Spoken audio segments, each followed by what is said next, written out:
imaginez que vous pouvez explorer des mondes oniriques, naviguer à travers des océans mystérieux, acquérir des connaissances secrètes, le tout avec un corps endormi.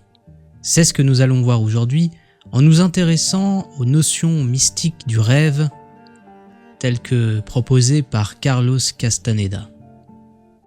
Carlos Castaneda est un anthropologue controversé et auteur de best-sellers qui a passé des années à étudier le rêve lucide sous la tutelle de Don Juan Matus, un sorcier yaqui qui lui a appris l'art de rêver. Un art pratiqué par des peuples indigènes d'Amérique centrale depuis des siècles. Un savoir qui offre des possibilités extraordinaires pour ceux qui cherchent à élargir leur conscience et à se connecter avec le monde spirituel. Nous découvrirons les concepts clés qui sous-tendent cette pratique, tels que la double attention, le rêve lucide et les points d'assemblage, ainsi que les implications et les critiques qui entourent l'œuvre de Castaneda. Alors, préparez-vous pour un nouveau voyage qui vous fera repenser la nature même du rêve et de la réalité. N'oubliez pas aussi de vous abonner, bien sûr, de soutenir la chaîne si vous l'aimez, et de débloquer les notifications pour ne pas manquer les prochaines vidéos. Je mets le générique.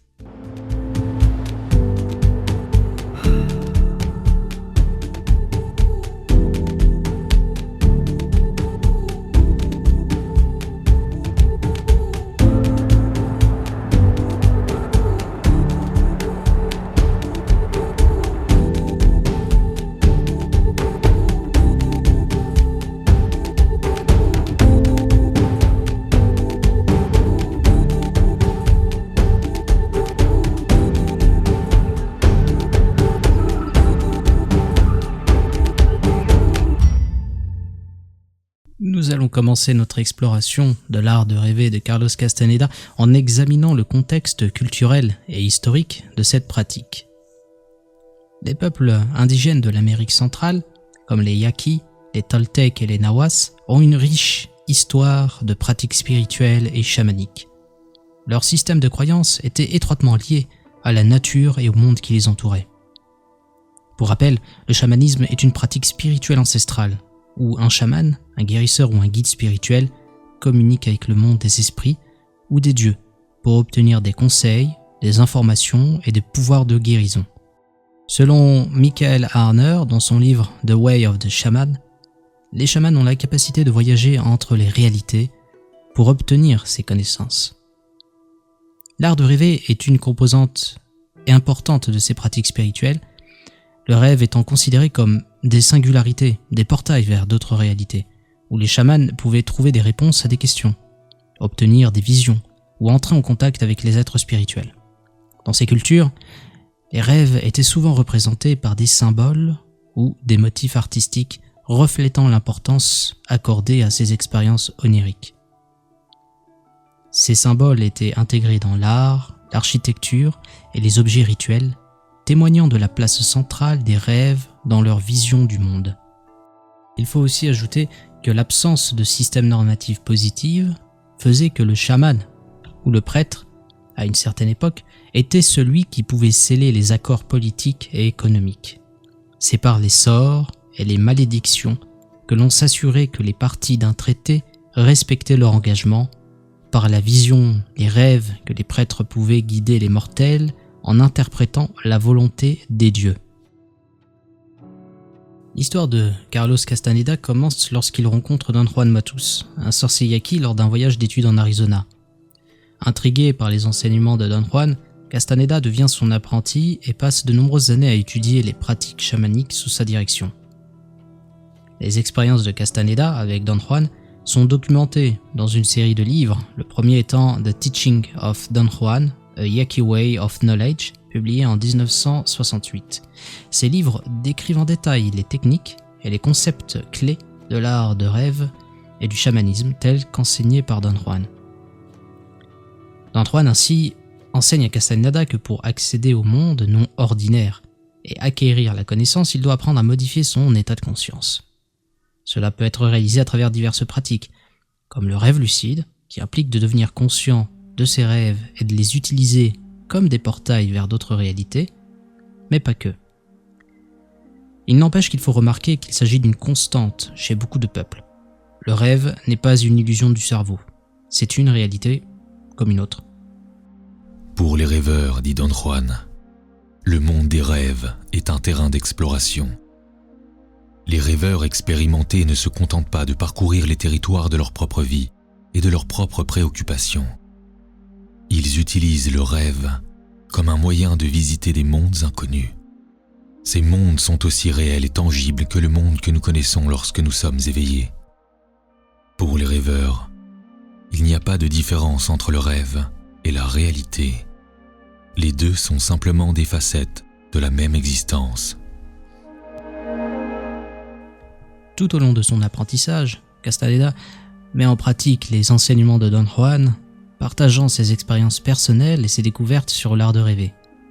Ces récits, captivants et parfois déroutants, ont suscité un vif intérêt pour les traditions spirituelles des peuples indigènes et ont inspiré de nombreuses personnes à explorer l'art de rêver par elles-mêmes. On comprend dans le sous-texte que, pour Don Juan, la différence entre ce qu'il appelle le rêve et la sortie hors du corps est très mince. Castaneda a compris qu'il existait un continuum entre le rêve, comme sphère de réalité individuelle, et l'accès à d'autres réalités qui seront, eux, consensuelles. Une nuit, j'ai fait un rêve lucide dans lequel je me trouvais dans une petite maison avec un groupe d'individus que je ne connaissais pas. Je savais que je rêvais, mais j'étais également pleinement engagé dans les interactions avec ces personnes. Leur présence me semblait si réelle et tangible que je doutais un instant de la nature onirique de l'expérience.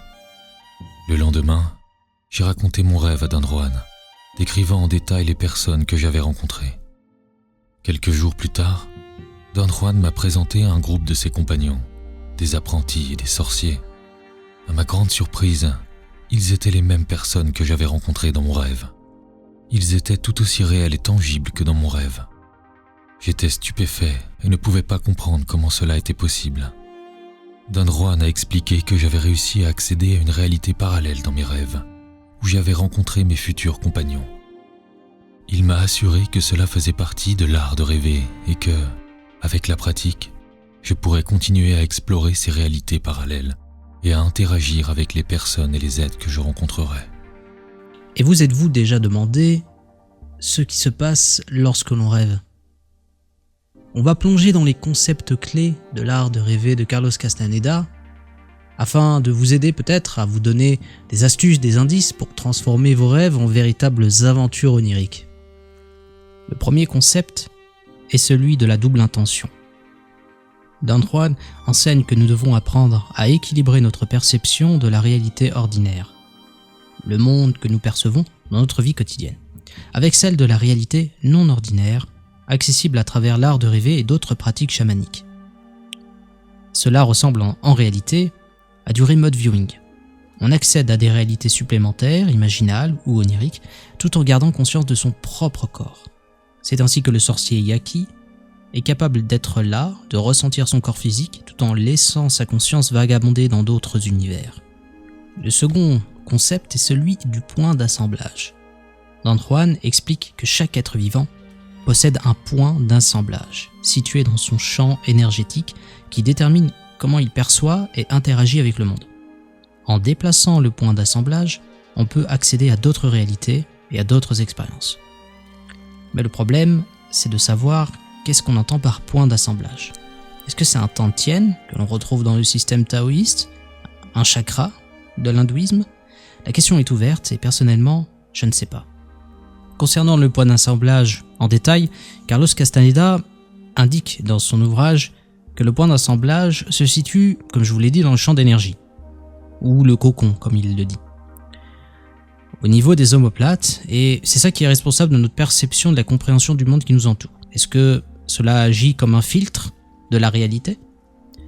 Selon Castaneda, en tout cas, le point d'assemblage filtre et organise des milliards de fibrilles ou brins d'énergie qui composent le champ d'énergie lumineux. En fonction de la position du point d'assemblage, les individus sont capables de percevoir et d'interpréter différentes facettes de la réalité. Le point d'assemblage est donc généralement fixe chez la plupart des individus. ce qui conduit à une perception stable et cohérente de notre monde. Cependant, Castaneda affirme que les guerriers ou les pratiquants du chamanisme peuvent déplacer volontairement leur point d'assemblage vers d'autres positions dans leur champ d'énergie, et ce déplacement, c'est ce qui permet aux chamans de percevoir et d'expérimenter des réalités alternatives et non ordinaires, souvent appelées mondes parallèles ou naqual. Dans la pratique de l'art de rêver, le déplacement du point d'assemblage joue un rôle crucial. Lorsque les rêveurs deviennent lucides et prennent le contrôle de leurs rêves, ils sont capables de déplacer plus facilement leur point d'assemblage pour explorer de nouvelles réalités. Est-ce que nous aussi, voyageurs hors du corps, nous déplaçons notre point d'assemblage pour accéder à d'autres réalités? Enfin, Don Juan nous parle également de l'importance des alliés et des êtres inorganiques dans l'art de rêver. Voilà ce que nous dit Don Juan sur ces êtres. Les êtres inorganiques sont des formes de vie différentes des nôtres, qui habitent des mondes parallèles. Ils ne sont pas faits de matière organique comme nous, mais plutôt d'énergie. Ils existent dans des dimensions où les lois de la physique que nous connaissons ne s'appliquent pas de la même manière. Ces êtres ont une conscience et une intelligence, bien que différentes des nôtres. Pour interagir avec ces êtres inorganiques, un guerrier doit être prudent et respectueux. Ils peuvent être des alliés précieux, car ils détiennent des connaissances et des compétences qui sont inaccessibles à notre monde. Cependant, ils peuvent aussi être dangereux s'ils sont provoqués ou mal compris. Un guerrier doit apprendre à naviguer dans ces mondes avec soin et discernement, en respectant les êtres qu'il rencontre et en comprenant les limites de sa propre perception et de son pouvoir. Le feu du dedans. Et vous savez ce que ça m'évoque? Les extraphysiques, forcément qui, dans mon paradigme en tout cas, sont des miasmes psychiques humains qui vont se complexifier. Mais quand on y pense, il s'agit véritablement d'un monde dans un monde où nos pensées, nos peurs, nos désirs et nos espoirs va créer à leurs propres occupations. Et les leçons tirées de l'art de rêver sont nombreuses et variées. Par exemple, en explorant les mondes oniriques, Castaneda apprend à vaincre ses peurs, à affronter ses propres limites et à embrasser l'inconnu. Ces expériences l'aident à grandir et à se transformer, à la fois en tant qu'apprenti de Don Juan et en tant qu'individu. De plus, ces concepts sont étroitement liés et se renforcent mutuellement, créant une structure cohérente pour la pratique chamanique de l'art de rêver. D'autres applications sont possibles bien sûr. Certaines personnes l'utilisent pour explorer leur subconscient et mieux se comprendre, tandis que d'autres s'en servent pour développer leur créativité ou résoudre des problèmes complexes. Certains chercheurs en psychologie et en neurosciences explorent également les liens entre l'art de rêver et les états modifiés de la conscience, tels que la méditation, les expériences de mort imminente ou les états de transe. En effet, on l'oublie, mais le rêve et le rêve lucide sont des états de la conscience qui sont extraordinaires. Et malheureusement, en Occident, on a perdu ce côté enchanteur, propre au rêve. Nous l'avons dépouillé de tout ce qui en faisait quelque chose d'exceptionnel, pour en faire juste une activité secondaire du cerveau lorsque l'on dort. Sans cette conception extensive du rêve, nous risquons de n'être seulement que des zombies lobotomisés sans aucune grandeur. De plus, en explorant les mondes non ordinaires et en interagissant avec des êtres extraphysiques, les expérienceurs sont souvent amenés à repenser leur conception de la réalité, de la nature humaine et du divin. Cela peut conduire à une plus grande ouverture d'esprit, à la compassion et à un sens de l'interconnexion avec le monde qui nous entoure à la manière des sortir du corps. Cependant, malgré l'impact et l'influence de l'œuvre de Carlos Castaneda, certains aspects de sa vie et de ses écrits ont suscité des controverses et des débats. Par exemple, certains critiques ont remis en question l'authenticité de ses rencontres avec Don Juan et ont suggéré que ces récits pouvaient être des fabrications ou des mélanges de diverses traditions spirituelles. De plus, certains anthropologues et chercheurs ont critiqué l'œuvre de Castaneda pour son manque de rigueur méthodologique et ont soutenu qu'elle ne devait pas être considérée comme une étude académique sérieuse sur les peuples indigènes de l'Amérique centrale. Toutefois, je ne pense pas que Carlos Castaneda avait cette envie de créer un travail académique. Parce que sinon je pense véritablement que l'impact culturel et spirituel de l'art de rêver de Castaneda aurait été moins important. Et maintenant, place à la méditation. On va se donner à peu près 11 minutes ensemble où on va tout simplement essayer de déplacer ce point d'assemblage pour voir justement s'il y aura des effets sur vos rêves dans les jours à venir. Pour cela, n'oubliez pas, vous avez des commentaires pour vous exprimer, mais aussi suivi d'un voyage onirique où vous allez découvrir quel est votre symbole de voyageur de la conscience. Quelle clé vous permettra ensuite de partir à l'aventure onirique. Sachez que la méditation, vous pouvez la retrouver dans le lien dans la description, où vous pourrez la télécharger sans problème. Bienvenue dans cette méditation guidée, inspirée de l'art de rêver de Carlos Castaneda. Durant ces quelques minutes, nous allons explorer notre conscience, notre perception de la réalité, en utilisant les techniques basées sur les enseignements de Don Juan Matus. Que vous soyez assis ou allongé, cela n'a pas d'importance. Ce qui importe, c'est que vous êtes confortable. Durant cette méditation, nous allons déplacer notre point d'assemblage et nous en profiterons ensuite pour explorer un univers onirique ensemble. Je vous laisse fermer les yeux. Prenez quelques instants pour vous détendre et vous recentrer. Commençons par nous concentrer sur notre respiration. Inspirez lentement et profondément par le nez, puis expirez par la bouche.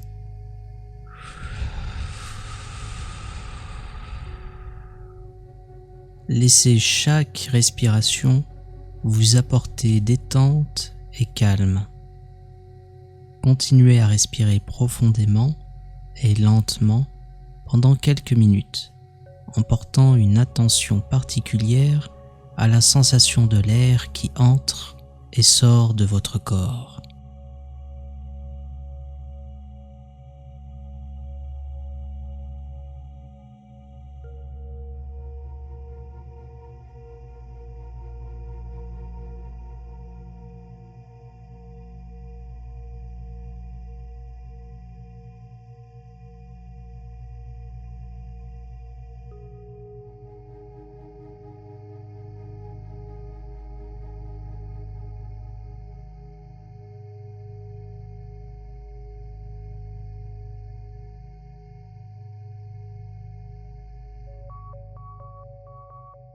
Maintenant, dirigez votre intention vers vos muscles et commencez à relâcher les tensions dans votre corps. Détendez vos pieds, vos mollets, vos cuisses, vos hanches, votre ventre, votre poitrine, vos bras, vos épaules, votre cou, et enfin votre visage. Laissez toute tension ou stress s'évaporer avec chaque expiration.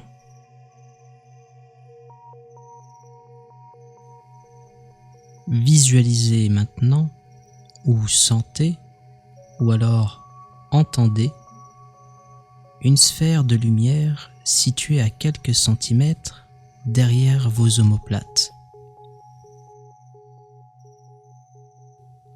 Imaginez que cette sphère représente votre point d'assemblage et que sa position détermine la manière dont vous percevez le monde.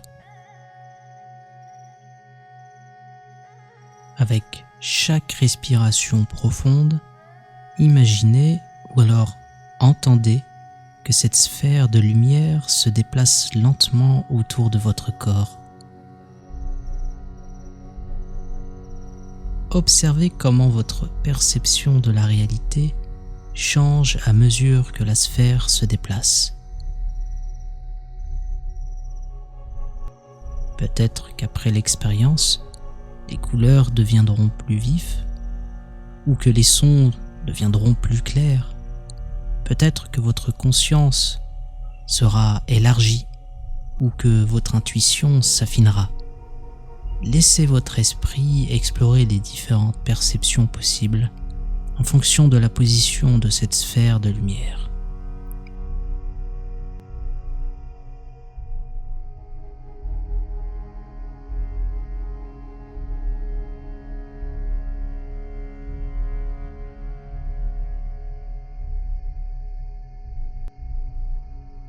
Entendez la sphère de lumière se déplacer autour de vous de plus en plus vite. Et je vais compter jusqu'à 5. Et à 5, vous serez aussi léger qu'une plume. 1, 2, 3, 4, 5. N'ayez crainte, vous êtes léger et vous commencez donc à flotter vers le ciel.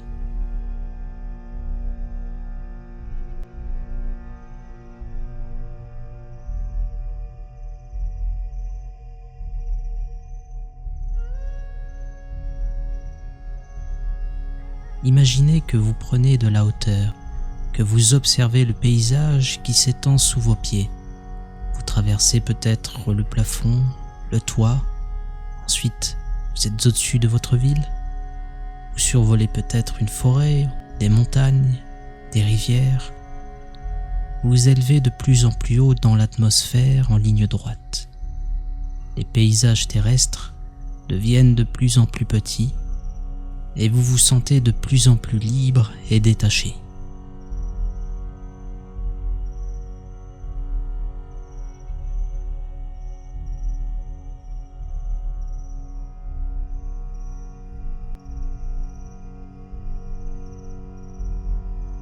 Alors que vous continuez à vous élever, vous quittez l'atmosphère terrestre et entrez dans l'espace. Vous vous déplacez à travers les étoiles, ressentant la vastitude infinie de l'univers.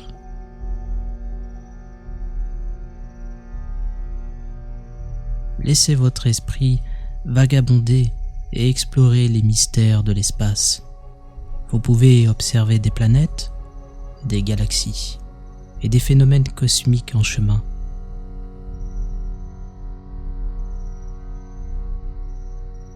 Vous vous sentez en harmonie avec l'univers, en paix avec vous-même et avec tout ce qui vous entoure. Et à 3, vous parcourrez l'univers bien plus vite que la lumière. 1, 2, les étoiles se transforment en un filament pour devenir une rivière de lumière. 3, vous traversez l'univers et vous sentez la déchirure propre à celui d'une membrane que l'on viendrait percer. Vous êtes dans un nouvel univers, un univers onirique. Et au loin, vous voyez un monde inconnu. De là-haut, vous voyez que les paysages sont plus éthérés, que les couleurs sont différentes. Alors, vous vous y dirigez, et au bout d'un certain temps, vous vous posez doucement sur la surface de cette nouvelle terre. Prenez un moment pour observer et ressentir ce monde onirique. Notez les textures, les couleurs, les sons et les parfums. Commencez à explorer ce monde onirique. Marchez ou volez à travers les paysages, les forêts enchantées, les montagnes magiques, les océans éthérés de lumière. Rencontrez les êtres qui habitent ce monde, qu'ils soient humains, animaux ou créatures fantastiques. Et l'un des habitants, justement, vous trouve et se place devant vous. Curieux, il vous observe, il tourne autour et se demande bien de quel univers vous provenez. Son apparence est étrange entre l'humain et l'animal, mais il a l'air inoffensif. Vous percevez dans ses yeux une lueur de sagesse infinie. vous voyez qu'il porte une sorte de besace. Et de l'intérieur de celle-ci, il sort une boîte qu'il tend vers vous. À l'intérieur, vous comprenez qu'il y a un cadeau, le symbole qui vous définit en tant que voyageur de la conscience. Vous le prenez, le symbole pouvant être une broche, pouvant être un objet, un bijou. Il est maintenant à vous et comme une clé, il vous permettra d'ouvrir les portes des univers oniriques. La créature est satisfaite. Elle vous fait un signe d'au revoir et c'est là que vous vous apercevez que votre environnement est en train de se dissoudre petit à petit dans une sorte d'obscurité. Et puis vous prenez conscience de l'obscurité de vos paupières et à 3, vous serez de retour dans notre monde physique, complètement détendu, de très bonne humeur, et vous serez prêt à passer une nuit agréable peut-être dans d'autres sphères. 1, 2, vous prenez de plus en plus conscience de votre corps physique. 3, vous ouvrez les yeux. Félicitations, vous êtes revenu de ce voyage onirique avec une clé vous ouvrant les portes de tous les mondes oniriques. Pour l'utiliser, vous n'aurez qu'à la visualiser lors d'un rêve lucide et de l'introduire dans le vide comme s'il y avait une serrure, pour ensuite faire apparaître une porte.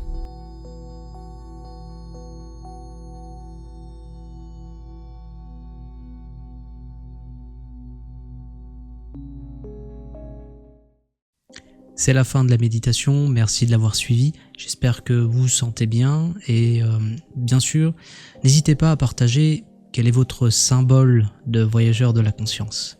Quel est-il? Est-ce que c'est un bijou? Est-ce que c'est un animal?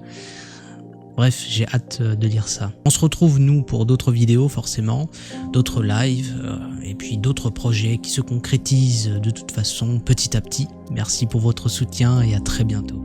You slowly seem to float away.